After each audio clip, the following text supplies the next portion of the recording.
Bueno, buenos días, Ulises. Nosotros hoy en el marco del libro 26, ¿verdad? 26 de mayo, creación de la Biblioteca Nacional, capaz que ya los profesores de literatura o de lengua española les han hablado sobre esto. Nosotros en ese marco, es que el compañero Gerardo González, conocido como Pachacho, lo hemos convocado para que cuente un poquito del 33 del 900. Y nosotros integramos un grupo que se llama Centro de Estudios Históricos Culturales. Entonces, hoy estamos acá, también estamos en otros liceos, en otros lugares. Y bueno, en ese marco del Día del Libro es que lo invitamos a él y él se ofreció gustosamente y queremos, bueno, un poquito de silencio si él dice que se evita el micrófono mejor y les habla así, y si no les hablará por medio de esto para que ustedes escuchen. Y bueno, lo dejo entonces con Gerardo para que exponga. ¿Me escuchan bien?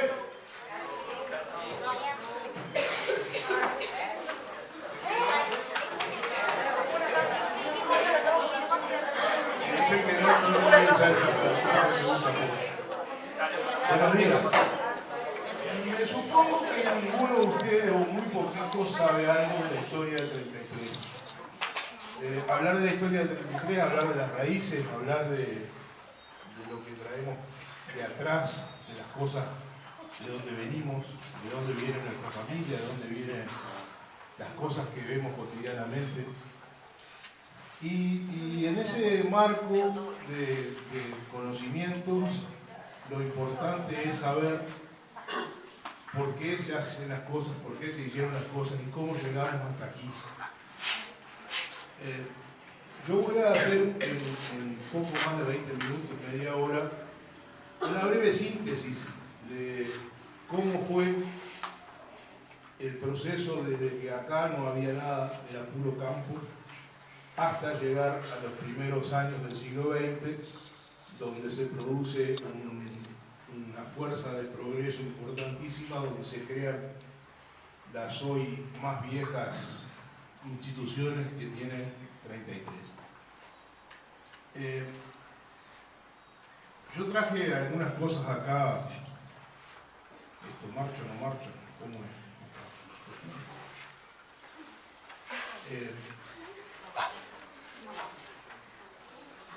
Ese es un breve resumen de lo que vamos a hablar hoy. Las razones por las cuales se fundó 33, el desarrollo de la población y de su gente en los primeros años con los personajes destacados, la creación del departamento, que fue una instancia posterior, casi a fin de siglo, cerca del nuevo siglo, la influencia de las guerras civiles. Todos hemos oído hablar de Aparicio Saravia, de la guerra de 1904, del 97, cómo incidió eso en 33. El tema de las comunicaciones, del comercio, cómo fue evolucionando. Y luego ya en los inicios del siglo XX, un grupo de gente que le puso el hombro a una ciudad que apenas tenía 35 o 40 años y la convirtió de una aldea en una ciudad capital importante y que hoy llega a ser lo que es 33, ya casi 150 años. El hecho de por qué se eligió este lugar para crear la ciudad tiene dos o tres motivos fundamentales. En la época en la cual se crea la ciudad del 33 fue apenas terminada la mayor guerra civil que existió en nuestro país, que se llamó la Guerra Grande, guerra entre blancos y colorados, pugnaban por el poder nacional. Y apenas terminada esa guerra, hecha la paz el 8 de octubre de 1851, se elige presidente a un señor que se llamaba Giró, de apellido, el cual sale a recorrer la campaña y a preguntar a los habitantes de la campaña cuáles eran los problemas que tenían y cómo los podíamos solucionar. Entonces, cuando llega a estos parajes totalmente deshabitados, donde había alguna estancia diseminada cada miles de hectáreas, la gente le dice que de acá todo quedaba lejos. Las únicas 4 ciudades que existían en el este del país, en ese entonces, para que se entienda qué solos estábamos en aquella época, las 4 ciudades más cercanas del este del país eran Rocha, Minas, Melo y la ciudad de Artigas, que hoy se llama Río Grande.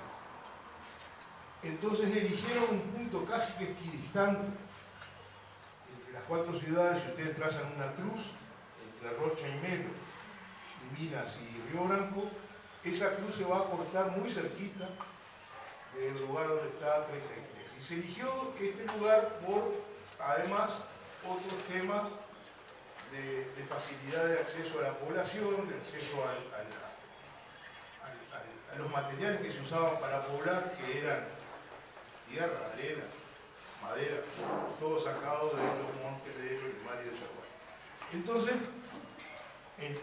prácticamente inmediatamente, ya en 1852, el diputado que era por Cerro Largo, que nosotros formábamos parte del departamento de Cerro Largo, presenta el proyecto de la creación de la ciudad, que va a llamar el nombre de Villa de los 33, en honor a los 33 orientales, en la confluencia del Yerbal con el Lorimón.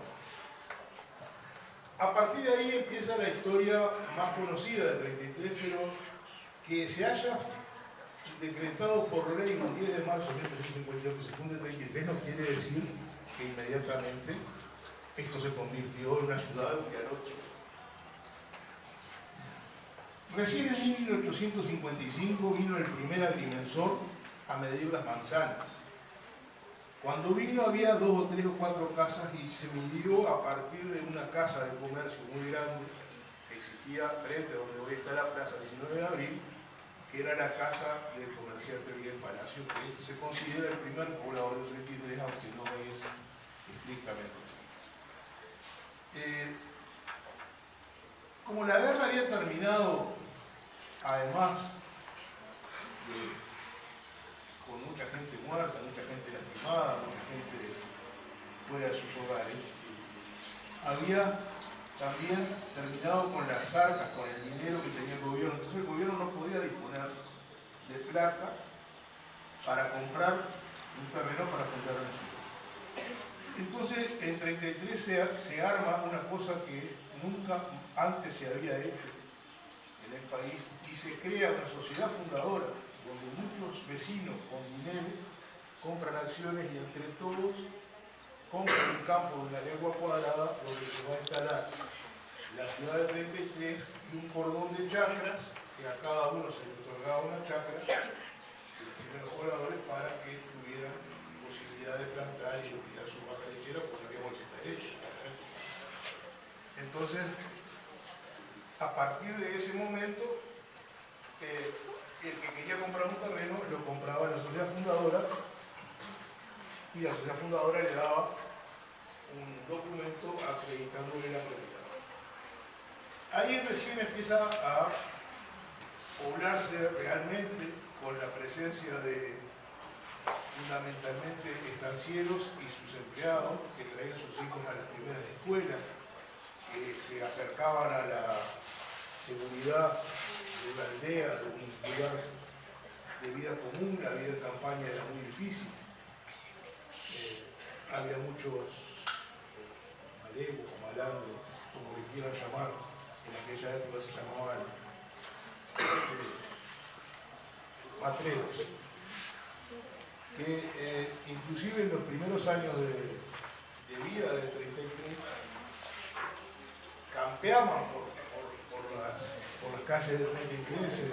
Había un matrero famoso que se llamaba el Paraguay, que venía con 5 o 6 cómplices y arrasaba con todo lo que era comercio y plata en el centro del 33, que en aquel momento era muy poco poblado. En las primeras épocas del 33, la gente más relevante, la gente de más influencia, fueron indudablemente el nuevo diseño de los departamentos del 33 para que hubiera más diputados y las justas electorales fueran más divididas y con más ventaja para los mayoristas, los que tenían mayor voto.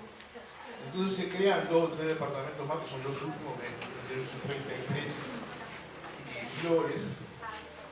33 se crea en 1884 a partir de un proyecto de Lucas Urrutia y con territorios, vamos a decir, robados a Cerro Largo y el departamento de La Valleja, que antes se llamaba Minas. Entonces, la parte al sur del río Olimar hasta el arroyo Corrales y su límite con Cebollatí se le saca a La Valleja, y la parte norte del río Olimar hasta el río Tacuarí y la Cuchilla Grande y la Laguna Merín se le quita a Cerro Largo. Ahí se conforman los primeros gobiernos departamentales, y ya la villa de 33 con apenas, vimos que en el 55 se empezó a medir, y en el 84, o sea 30 años después, se convierte en un departamento. Era apenas un pueblo con 30 años de vida, y ya lo asciende a la categoría de capital departamental, y hay que implementar una serie de organismos de contralor departamentales que no existían. Ahí se hace la jefatura departamental, se crea la intendencia, se crean oficinas de renta, oficinas de cosas, y hay que empezar a dar los servicios que antes daba la intendencia de Melo a partir de los propios servicios establecidos en 33. Ahí es que la Junta, como se llamaba en ese momento, la Junta Económico-Administrativa del 33,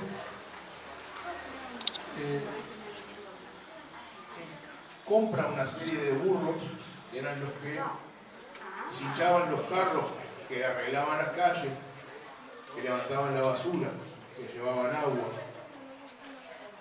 Y por esa razón, el potrero que está en el ejido cerca del río se llama el potrero de los burros, porque ahí guardaban los burros de la intendencia en el año 1890. Simplemente una anécdota.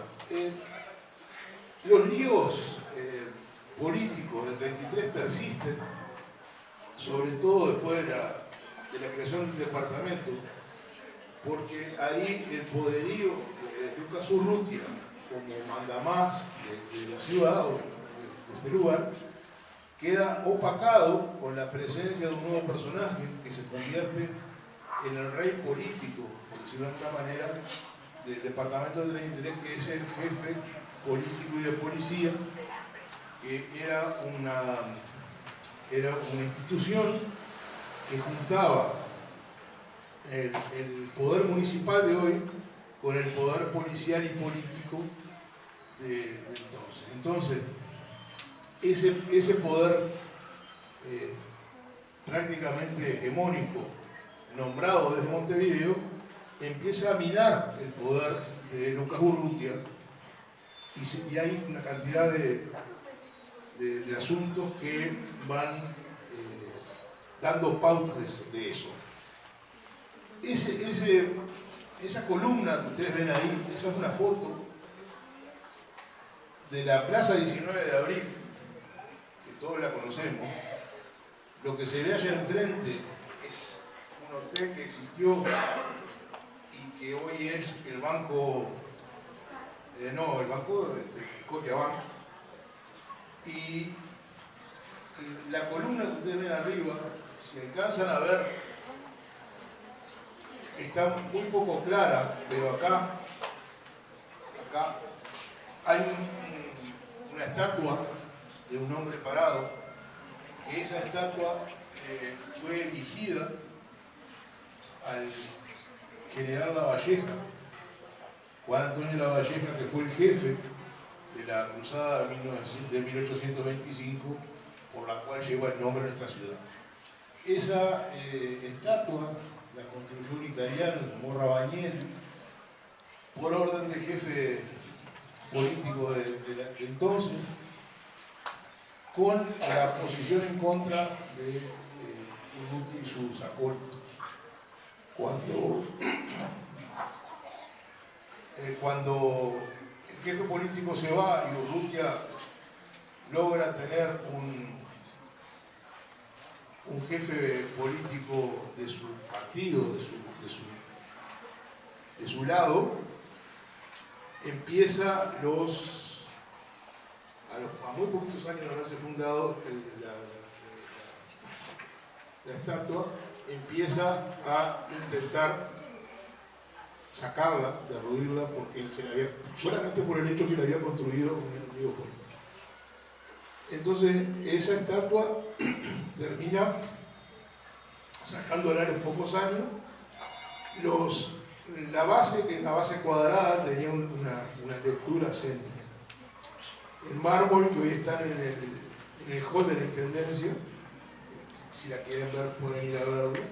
Y la Valleja, durante muchísimos años, duró con vida en el patio del Liceo 1, hasta que, cuando se fue a construir el Liceo 4, lo mandaron sacar, y cuando lo sacaron se rompió. Creo que lo van a restaurar, pero eso ya es algo otro. Eso simplemente para que ustedes vean la evolución a grandes rasgos de la historia, y llegamos al principio de la época efervescente, luego de la muerte de Luca Urrutia, que fue en 1887, si no me equivoco. Otra gente empieza a elaborar o a tejer el poder de otra manera. Ya era gente que había sido educada, profesionales que habían vuelto a 33 luego de estudiar en Montevideo, gente que estaba trabajando en Montevideo siendo limareños. Entonces empiezan a ver las necesidades que tenía 33 de vida social, de generar grandes movimientos económicos que efectuaran el florecimiento comercial que había tenido 33, que se estaba decayendo. Entonces ahí entra a tallar una persona, un personaje de muchísima importancia para 33, que nadie lo recuerda hoy, o muy poco lo recordamos, porque muy pocos saben de su influencia. Se llamó Juan Antonio Escudero. Juan Antonio Escudero era hijo de un productor rural de la zona de los Cerros de Amaro, de la cuarta sección, que había estudiado abogacía, había sido compañero del doctor Oliveres en la abogacía, que ya lo vamos a ver a Oliveres, y se casó en Carmelo con una señora de mucha plata, que también tenía mucho dinero, trabajó muy bien, y a partir de eso él quiso traer para 33 el progreso que veía en el litoral uruguayo, lleno de inmigrantes gringos, por decirlo de alguna manera, y que trabajaban de otra manera a la que trabajaban los brasileños, españoles y italianos que habían venido aquí. Entonces, 1896, 97, viene al 33 y propone la creación de 3 instituciones que hasta el día de hoy siguen en nuestro medio. La primera de ellas es una biblioteca pública que 33 no tenía, que se convirtió después en la biblioteca de una institución privada, y que hasta el día de hoy hay libros de esa biblioteca que están en el Museo Departamental. La otra institución que se crea es el Centro Progreso, a raíz de que no tenía lugar ni para bailar ni para generar cultura. Entonces se juntan a instancias de Escudero y se crea el Progreso. Y la tercera institución que se crea en ese momento es la Sociedad Fomento de 33, no quizás como la conocemos hoy, pero sí como sociedad de comercio rural, que se hace su primera en la antigua Plaza de las Carretas. ¿Se acuerdan que le dije dónde quedaba? Que era donde hoy es la Plaza Colón. A partir de esas tres instituciones, la gente que dirige esas instituciones empiezan a darse cuenta que la unión hace la fuerza y que juntos podían lograr mucho. Pero ¿qué pasa? En ese momento también se interponen las guerras civiles, la presencia de las guerras de Aparicio Saravia, la presencia de grandes jefes de la guerra en 33, como fueron el coronel Urtubey, que quizás han escuchado el nombre por el rincón de Urtubey, que es el lugar donde estaba su casa, o el comandante Berro, jefe de la columna 33ina que peleó en la guerra de 1897 y en la de 4, donde murieron mucha gente de la 33, que también vivía en 33 y era una de las personas de influencia. Y el otro personaje que era colorado, que era muy influyente, era Basilio Saravia, que eran enemigos. Yo les voy a hacer una anécdota cortita de la guerra del año 1897, cuando estaba finalizando la guerra.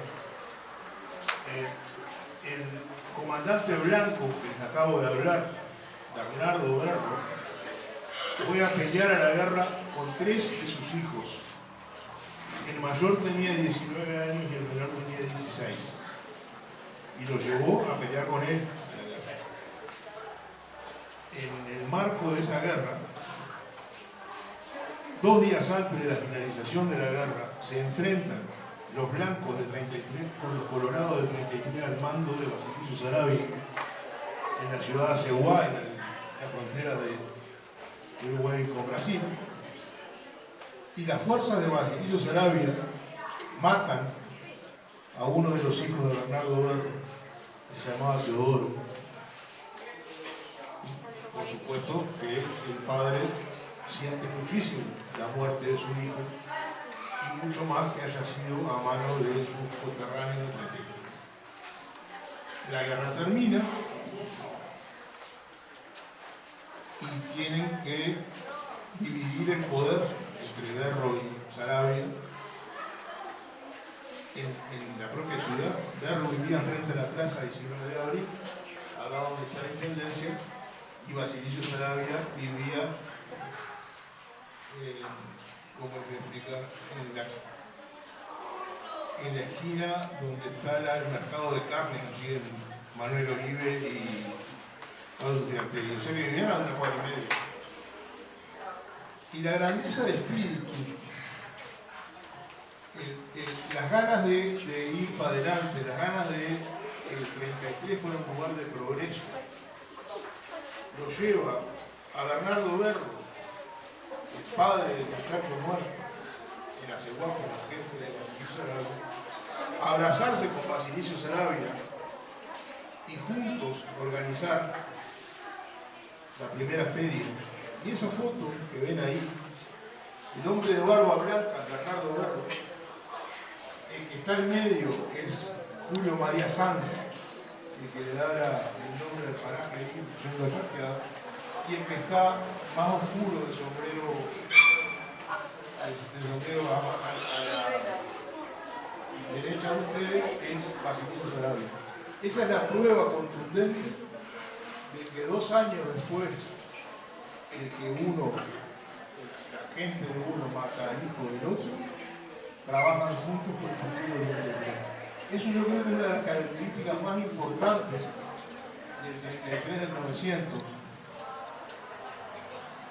Y eso empiezan a trabajar a partir de ese momento, y a partir de ese momento empiezan las grandes construcciones del 33, las grandes obras del momento, como fue el Puente Viejo, que se empieza a construir en 1903, se para por la guerra del 4, se sigue luego de la guerra, todos juntos siempre, peleaban y venían y se venían a construir. Y se inaugura en 1908. Se inaugura en 1908 el primer edificio del cuartel, se compra el primer edificio para la intendencia, se termina de remodelar la jefatura, se empiezan a construir las calles era calle de barro, se empiezan a construir calles de ripio. Es una etapa de mucha efervescencia. Y ahí tienen el progreso, 1902, miren lo que era la cantina.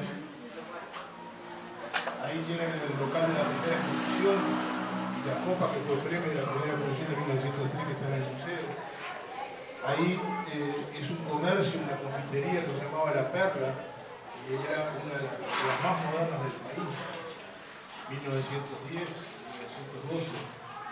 Ahí tienen el puente de madera construido en 1908. Acá vemos la inauguración del puente, la cantidad de gente que había. Ahí vemos a un policía cuidando la pasada del puente, después las cosas que fueron a pasar bandidos, cosas robadas. Se ponía guardia en la puerta del puente. Y ahí tienen la convivencia. Esta foto es de 1910, está en un libro muy escaso. Ven al fondo el puente y al frente la balsa. Porque la balsa y el puente convivieron durante 20-25 años, dado que cuando crecía el mar, la única manera de cruzar era balsa. Todos suponemos que a partir de 1908, que se hizo el puente, y 1911, se realiza el puente de la vía, que ahora vamos a ver una foto, ya no había problema para pasar, pero sí había. Si crecía el mar, no había. La gente pasaba en el tren, paraba en la estación de Villa Sal y pasaba del tren. Pero la gente que venía con mercadería, con caballos, con carreta, no podía pasar ni siquiera con los primeros autos. Entonces, seguimos ahí, la llegada del tren en 1911, ahí tiene la estación del tren, todo eso que están ahí en la vuelta son taxis y un ómnibus, que tiene el alto de un ómnibus que traía a la gente al pueblo porque la estación quedaba lejos. Y ahí tenemos la construcción del puente de la vía, que como verán hay otro puente al lado, que el Olimar se lo llevó, fue el único puente de un río de este país que fue llevado por una creciente y fue el Olimar y se lo llevó el Olimar. Yo traje otra serie de fotos, ahora, ahí lo ven mejor, el puente bajo y el puente alto, como le llamaban los ingleses. Yo traje una foto ahí para que vean, esa es la foto de la estación, cuando estaban esperando una cantidad de gente. Y acá les traje unas fotos de un comercio que empieza en 1865, cuando apenas era una aldea. Un par de hermanos españoles, uno era herrero, el otro era carpintero, crean la primera fábrica del 33, que era una fábrica de carros, ¿no? Fábrica de herrería, carpintería y fábrica de rodados. Y acá les voy a dar algunas imágenes. Esto es cómo era la fábrica en 1865. No sé si podemos agrandar esto para que lo vean mejor.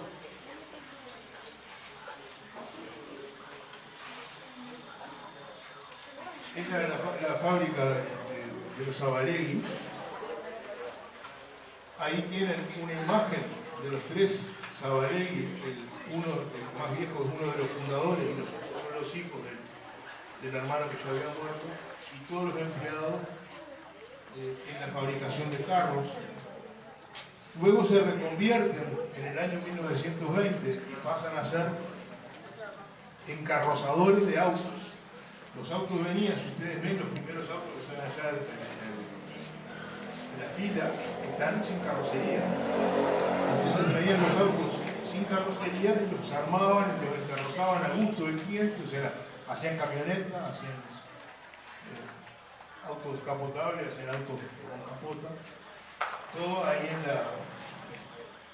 la fábrica de Zabalegui. Ahí está el mismo galpón que vimos con las carretas, ahora lleno de autos. ¿Ah? Y ahora vamos a ver cómo exhibían los autos.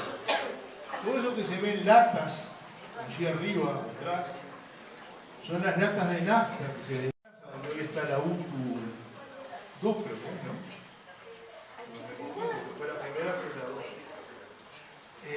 esa construcción es donde está la...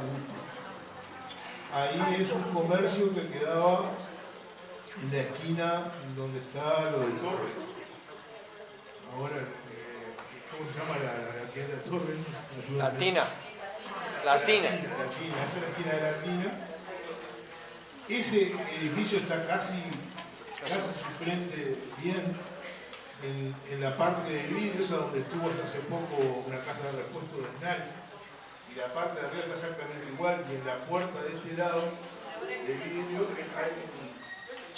hay un estacionamiento de auto. Y arriba, de este lado, es donde está la casa de comercio de la República del Morro. Bien. Ahí, ese comercio de Antonio R. Batista, también armaban los autos, pero Ford, aunque no eran Chevrolet. Y bueno, y esa es una emblemática foto del molino del Perinete en pleno funcionamiento, que creo que con este panorama podemos decir que conocemos un poco más de la historia del 33 y de los primeros años de vida de este pueblo. No sé si alguien tiene una pregunta, si quiere que le alguna duda, estoy a la orden. ¿Y dónde quedaría, o sea, qué edificio de hoy sería donde estaba el taller ese de rodamiento? ¿Cuál de los talleres? El taller que fue de rodamiento, primero de carreta, que después fue de... Ese es donde está hoy la galería del centro y el galpón que está al fondo. El galpón, si vemos, este galpón es el que está al fondo, que hubo, ahora creo que hay estacionamiento, pero si tú pasás por Manuel Oribe, entre Santiago Badea y Atanasio Sierra, a mano derecha tenemos el galpón que dice Chevrolet arriba, porque esta casa fabricaba, armaba los Chevrolet.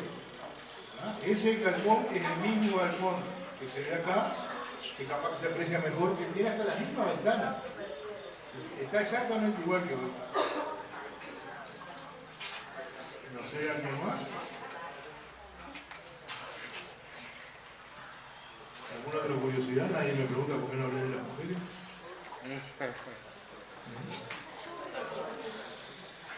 Bueno, yo creo que como introducción a la historia del 33,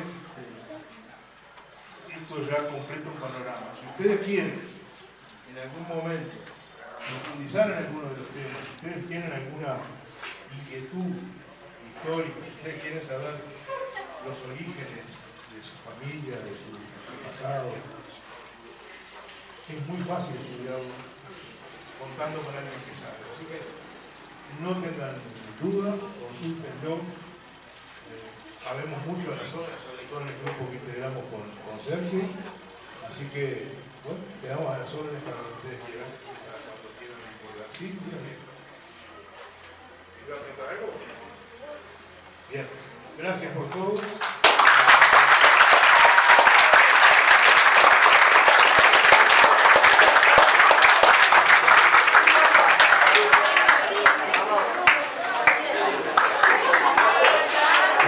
Muchas gracias, Ulises.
Tres puentes tiene mi río, tres puentes son.